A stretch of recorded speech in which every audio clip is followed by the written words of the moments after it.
there you are, Betty. Oh, hello, Mrs. Norton. What on earth are you doing in this dark room by yourself?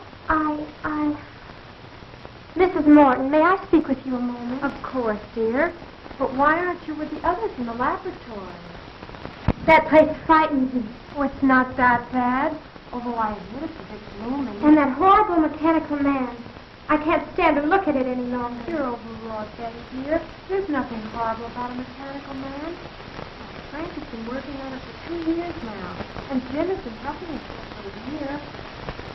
I know, Mrs. Morton. And I don't approve of James going any further with this experiment. But why, dear? Oh, I know it's silly of you to feel this way. But not everything looks so weird. Haven't you ever thought that something was going to happen to you? Something you know is going to be terrible? And yet you can't explain what that something is. Are my family still around? I don't know. But somehow I have a feeling I'll never marry him. Why, Betty, I've never heard you talk this way all the time I've known you. Is this the way to get expected tomorrow? Yes, but... Oh, Mrs. Morton, you don't suppose anything has happened to James, do you? I mean, could anything possibly go wrong with the experiment tonight? Of course not, dear. What is it, Betty? I don't know. I just can't stand to have a mechanical man look. I have a feeling it has a blood. What's absurd? It's just a girl that knows school. There's no power to think what's for. I could swear I've seen it look at me repeatedly. Almost as if it was sneering. That's it. It's kind of funny. Well, I'll go back to the room. Yes, thank you. What's the matter, child? You're trembling. Oh, I'm sorry. I'll be all right. Honestly, I will. You go on back, and I'll be back short.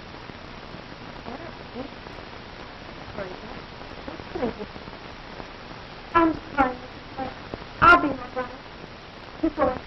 That's it. Lie down. Oh, Jim, what am I going to do? What am I going to do?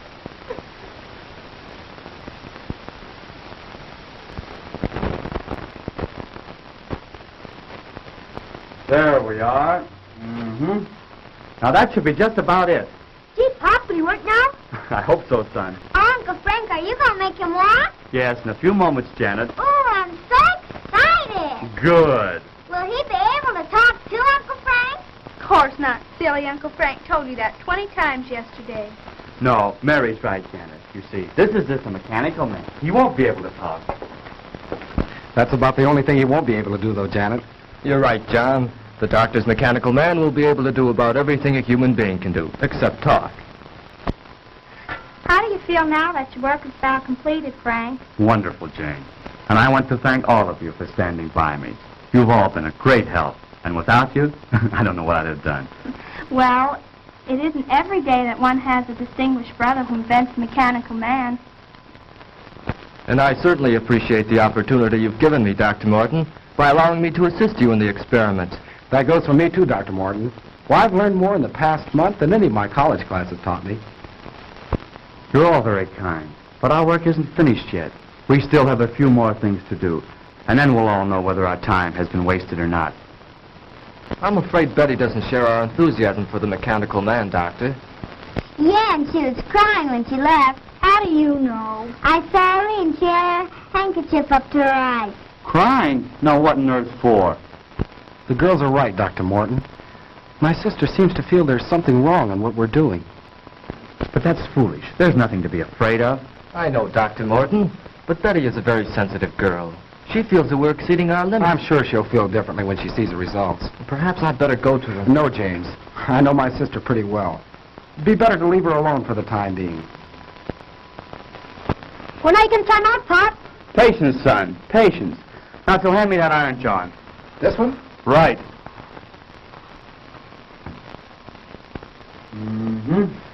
Won't be long now. When do you think you can try it out, Frank?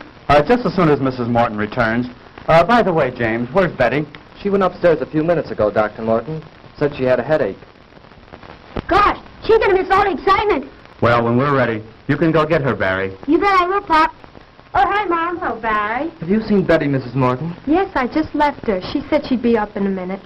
They were just telling us Betty disapproves of our experiment. Oh, I think the storm has her on edge. She was much calmer when I left. Is there anything I can do? No, James. It's just a case of nerves, I think. Anyhow, let's give her a few more minutes alone. Well, if you think we should. We're just about finished, Madge. Won't it be wonderful to see a mechanical man move around, Mary? I suppose you'll let him help you do the dishes. I think your uncle would like that better than I would, Janet. Sometimes think that's why you invented a mechanical man. Oh, now, Madge. Well, you do hate doing little odd jobs, Frank. Well, if Frank's experiment is successful here tonight, none of us will have to worry about any odd jobs again. I can't say that I'd mind having a mechanical man in my business. A mechanical man will be more than that. More than just a hired hand. Can't you see what this will mean to the world? He'll relieve men from dangerous jobs in all lines of hazardous work. There'll be no more deaths from cave-ins and mines. No losses from construction men falling to their deaths from skyscrapers. He'll take his place in these and many other positions where men lose their lives daily. Why, carefully directed, he'll be the greatest insurance to world peace that has yet been thought of. No. I haven't invented this man to use as a handyman around the house. Of course, I didn't mean that. No, Madge. The mechanical man will be the answer to our future national security. I'll build thousands of them. Can you see an aggressive country attacking any country which has an army of steel men who can't be killed? But, Dr. Morton, I thought you were interested in this purely from the scientific point of view. And I am. But if I can give the world more, I'll not stop there. Now, Frank, don't get excited. Believe me, my friends, I am not unduly excited. But the prospect of what we are about to create here is tremendous. I can't help being carried away. Why don't you try him out, Pop? You're right, Barry. I won't let myself get carried away until we see if we really do have a mechanical man who can do all these things. You mean you're going to do it now? Yes, now.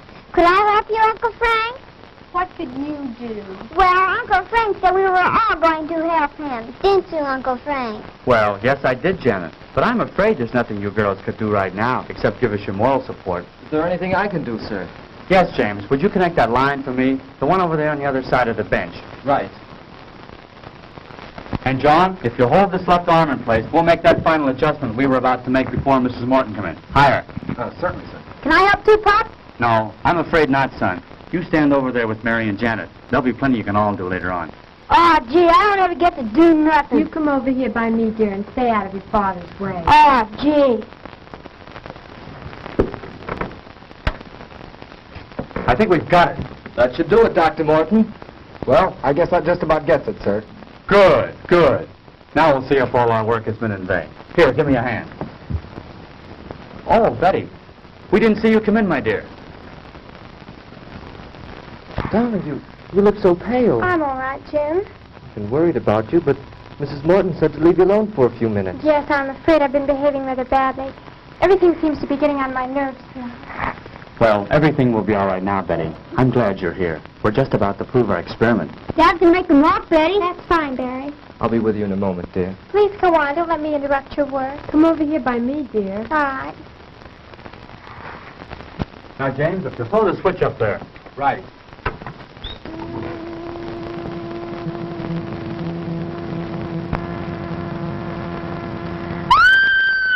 Quick, James, the switch.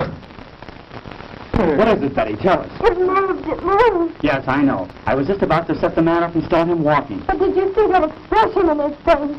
No, I don't know what you're talking about. There's no expression in his face, Betty. He's just a mechanical man. But he looked at me. I swear he was staring at me. There now, dear. You're all upset again. Come with me. Oh, I'm sorry, but I... Better take her upstairs, Madge. Give her a sedative. I will, Frank. Come with me, dear. All right. Shall I come along? No, James. I think it's better if we go alone. Dr. Morton, do you think that... No, she'll be all right, James. Now, let's get back to where we were.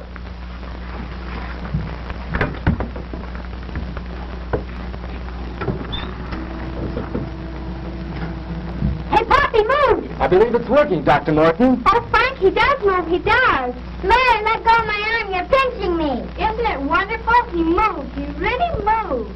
Now we'll see how he reacts to my directions. Oh, Frank, he almost seems human. Yes, this exceeds my wildest hopes. He's strong, too. Just feel the resistance in his arm. I can see what Betty meant now. I could swear I saw him sneer just then. That's nonsense. This is a man of steel, John. He has no mind, no willpower of his own. You're all overwrought. As you know, he's controlled by voice impulses. Take one step forward. Wonderful. Wonderful. Now walk forward. Return to the bench. I said return to the bench.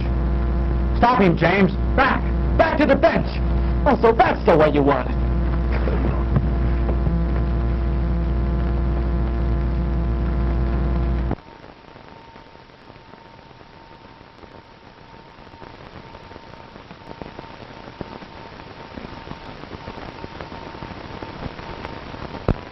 How is he? Just seems to have had the wind knocked out of him. What was that? It sounded like Betty. You take care of James. I'll go see.